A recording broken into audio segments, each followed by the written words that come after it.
నియోజకవర్గంలో అధికార పార్టీ ఎమ్మెల్యేని సొంత పార్టీ నేతలే టార్గెట్ చేస్తున్నారా? ఇన్నాళ్ళు ఆయన వర్గంగా కొనసాగిన నేతలే ఆయన్ని ఇరగాటంలోకి పెట్టేయాలని చూస్తున్నారా?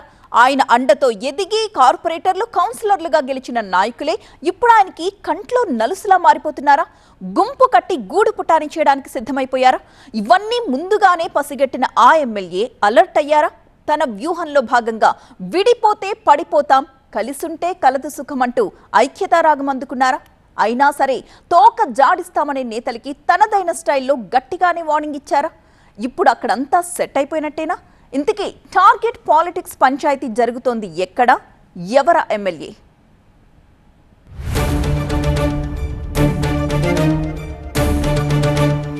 మంచిర్యాల కాంగ్రెస్ ఎమ్మెల్యే ప్రేమ్ సాగర్ రావు గత 10 ఏళ్లుగా ఉమ్మడి ఆదిలాబాద్ లో కాంగ్రెస్ కు పెద్ద దిక్కుగా ఉన్నారు. సుదీర్ఘకాలంగా రాజకీయాల్లో ఉన్న గత అసెంబ్లీ ఎన్నికల్లో మొదటిసారిగా ఎమ్మెల్యేగా గెలిచారు. పార్టీలో సీనియర్ నాయకుడిగా కొనసాగుతుండడం, గత బీఆర్ఎస్ పాలనలో ఉమ్మడి ఆదిలాబాద్ లో కాంగ్రెస్ కు కొండంత అండగా ఉండడం తనకు కలిసొస్తాయని అనుకున్నారు. కేబినెట్ తొలి విస్తరణలోనే మంత్రి పదవి పక్కా అని బోలెడాసులు పెట్టుకున్నారు. క్యాస్ట్ ఈక్వేషన్స్ కారణంగా మంత్రి పదవి రాకపోవడంతో తీవ్ర నిరాశకు గురయ్యారు. రెండో విస్తరణలో అయినా అవకాశం దక్కుతుందని భావించిన ఆ అవకాశం ఉమ్మడి జిల్లాలోని మరో నేతను వరించింది. అంతలోనే ఆయన ఆరోగ్యం క్షీణించడంతో చికిత్సలో భాగంగా 9 నెలల పాటు పాలనకు దూరమయ్యారు. ఆరోగ్యం సహకరించకపోయినా మున్సిపల్ ఎన్నికలను ధీటుగా ఎదుర్కొని బలా అనిపించుకున్నారు. మంచిర్యాల కార్పొరేషన్ లో 60 స్థానాలకు గాను ఏకంగా 44 స్థానాలను కైవసం చేసుకుని తన సత్తా ఏంటో నిరూపించారు. అటు లక్సెట్టిపేట మున్సిపాలిటీని సైతం కైవసం చేసుకున్నారు. అటు మంచిర్యాల జిల్లాలో ఇటు నియోజకవర్గంలో తిరుగులేని శక్తిగా మారారు ప్రేమ్ సాగర్ రావు. అయితే ఉన్నట్టుండి మంచిర్యాల కాంగ్రెస్ లో ఒక్కసారిగా అలజడి చెలరేగింది. కేవలం 5 నెలల కాలంలో 500 కోట్ల రూపాయల అప్పులను ప్రేమ్ సాగర్ రావు తీర్చేశారంటూ ఆరోపణల బాంబు పేల్చారు బీజేపీ నేత వీరబల్లి రఘునాథ్ రావు. ఇవిగో ఆధారాలు అంటూ బీఆర్ఎస్ కూడా జాయిన్ అయి పవర్ పాయింట్ ప్రెజెంటేషన్ ఇచ్చేసింది. దీంతో జిల్లాలోనే కాకుండా రాష్ట్ర వ్యాప్తంగా ఈ వ్యవహారంపై పెనుదుమారం చెలరేగింది. వెంటనే అలర్ట్ అయిన ప్రేమ్ సాగర్ రావు ఆ అప్పుల లొల్లిపై గాంధీ భవన్ సాక్షిగా క్లారిటీ ఇచ్చారు. తాను తీసుకున్నది 109 కోట్ల 11 లక్షల రూపాయలని, దానికి వడ్డీతో కలిపి 194 కోట్ల రూపాయలు చెల్లించారంటూ ఆధారాలతో సహా వివరాలు ఇచ్చారు. తనపై ఉమ్మడి జిల్లాలో ఓ కీలక నేత చేస్తున్న దుష్ప్రచారం ఇదని కౌంటర్ ఇచ్చారు ఎమ్మెల్యే. మంత్రివర్గ విస్తరణ ప్రస్తావన వచ్చిన ప్రతిసారి తనపై బురద చల్లడం ఆ నాయకుడికి పరిపాటిగా మారిందని ఆయన ఆరోపించారు. అయితే ఆ నాయకుడు ఎవరు, ఏ పార్టీకి చెందిన నేత అన్న విషయంపై మాత్రం ప్రేమ్ సాగర్ రావు క్లారిటీ ఇవ్వలేదు.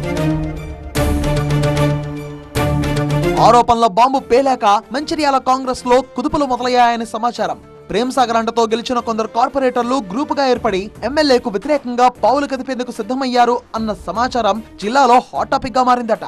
మున్సిపల్ ఎన్నికల్లో కాంగ్రెస్ నుంచి గెలిచి పదవులు ఆశించి భంగపడ్డ 3 మంచిర్యాల నేతలు మరో 15 మందితో గ్రూప్ కట్టి స్వతంత్ర వర్గంగా కొనసాగేందుకు సిద్ధమయ్యారట. విషయం తెలుసుకున్న ప్రేమ్ సాగర్ రావు తనదైన స్టైల్లో రెబల్ లీడర్లకు అల్టిమేటం జారీ చేశారట.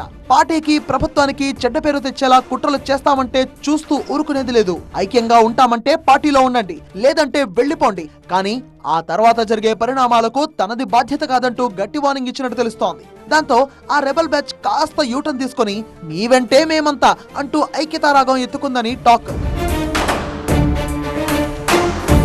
అయితే ప్రస్తుతానికి అంతా సెటరేట్ అయినట్టు కనిపిస్తున్న ఆ రెబల్ టీంలోని కొందరు భవిష్యత్తులో అవకాశం రాకపోతుందా, సత్తా చూపకపోతామా అంటున్నారని కాంగ్రెస్ వర్గాల్లో టాక్. ఇక లక్సెట్టిపేట మున్సిపాలిటీలోనూ అలాంటి సీనే కనిపిస్తుందంటున్నారు. అయితే ఇప్పటికిప్పుడు ప్రమాదం ముంచుకు రాకపోయినా రాబోయే రోజుల్లో కాంగ్రెస్ కు గడ్డు పరిస్థితులు తెచ్చిపెట్టే అవకాశం ఉందనే చర్చ జరుగుతోంది. ఎమ్మెల్యే వేగంగా అలర్ట్ అవడంతో అంతా సెటరేట్ అయినట్టు కనిపిస్తున్నా పరిస్థితి మాత్రం నివురుగప్పిన నిప్పులానే ఉందంటున్నారు. పైకి తామంతా ఒక్కటే అని ఐక్యతారాగం హై పిచ్ లో పాడుతున్నా భవిష్యత్తులో ఆ గుంపు మళ్లీ గూడు పుఠానీ చేస్తుందని కాంగ్రెస్ వర్గాలు అనుమానిస్తున్నాయి. ఆ గుంపును వెనక నుంచి నడిపిస్తున్న కీలక నేత ఎవరో అప్పుడు బయటపడడం ఖాయమని కాంగ్రెస్ కేడర్ భావిస్తోంది.